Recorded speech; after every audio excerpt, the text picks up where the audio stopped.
Israel എന്ന് പറയുന്ന രാജ്യം കഴിഞ്ഞ ഒരു വർഷത്തിനിടയിൽ 7 അറബ് രാജ്യങ്ങളെ ആക്രമിച്ചു കഴിഞ്ഞു.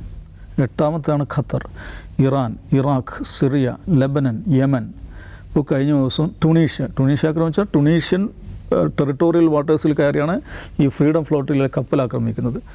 ഇന്നലെ ഖത്തറിനെ ആക്രമിച്ചു. സോ മൊത്തം പിന്നെ ഈ ഫലസ്തീനെയും അങ്ങനെ 8 തങ്ങൾക്ക് പുറത്തുള്ള 8 ടെറിട്ടറികൾ അവർ ആക്രമിച്ചു കഴിഞ്ഞു. എന്തുകൊണ്ട് ലോകത്തൊരു ചലനം ഉണ്ടാകുന്നില്ല?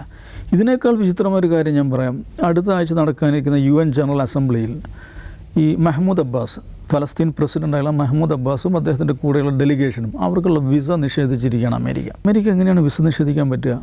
UNൻ്റെ ആസ്ഥാനം ന്യൂയോർക്കിലാണുള്ളത്. ന്യൂയോർക്കിൽ UN ആസ്ഥാനത്തേക്ക് പോകുന്ന ഒരാൾക്ക് വിസ നിഷേധിക്കാൻ നിയമപരമായി അമേരിക്ക അവകാശമില്ല. അൺലെസ് ആൻഡ് അൺടിൽ ഈ വരുന്ന വ്യക്തി അമേരിക്കൻ ഇൻറ്റേർണൽ സെക്യൂരിറ്റിക്ക് ത്രെറ്റാകും എന്നുള്ള അവസ്ഥ വരുമ്പോഴല്ലാതെ. UN ജനറൽ ഹെഡ്ക്വാർട്ടേഴ്സ് അഗ്രിമെൻ്റ് എന്ന് പറഞ്ഞൊരു അഗ്രിമെൻ്റ് ഉണ്ട്. ആ അഗ്രിമെൻ്റ് പുറത്താണ് ഈ സംവിധാനം ചലിക്കുന്നത്. അപ്പോൾ അവിടെ ലോകത്തുള്ള ഏതൊരു രാഷ്ട്രത്തലവനും അവിടെ വന്നാൽ വരാനുള്ള സൗകര്യം ഒരുക്കുക, അയാളുടെ യാത്ര ഫെസിലിറ്റേറ്റ് ചെയ്യുക, സുരക്ഷ ഒരുക്കുക, ഇതാരുടെ ഉത്തരവാദിത്തമാണ്? അമേരിക്കയുടെ ഉത്തരവാദിത്തമാണ്. ഫലസ്തീൻ അതോറിറ്റി പ്രസിഡൻ്റായിട്ടുള്ള മഹ്മൂദ് അബ്ബാസിന് വിസ നിഷേധിക്കുകയാണ്. UN എന്തോ പറയുന്ന അറിയോ? അയ്യോ ഞങ്ങളൊന്ന് അമേരിക്കയോട് സംസാരിച്ച് നോക്കട്ടെ എന്ന് പറഞ്ഞാൽ ഇത് ഗുരുതരമായിട്ടൊരു സാഹചര്യമാണ്. ഒരു രാജ്യം, ഇസ്രായേൽ എന്ന് പറയുന്ന രാജ്യം, ഒരു അന്താരാഷ്ട്ര മര്യാദയും പാലിക്കാതെ എവിടെയും കയറി എന്തും ചെയ്യുന്നു. അതിന് അമേരിക്ക സമ്പൂർണ്ണമായി പിന്തുണ നൽകുന്നു.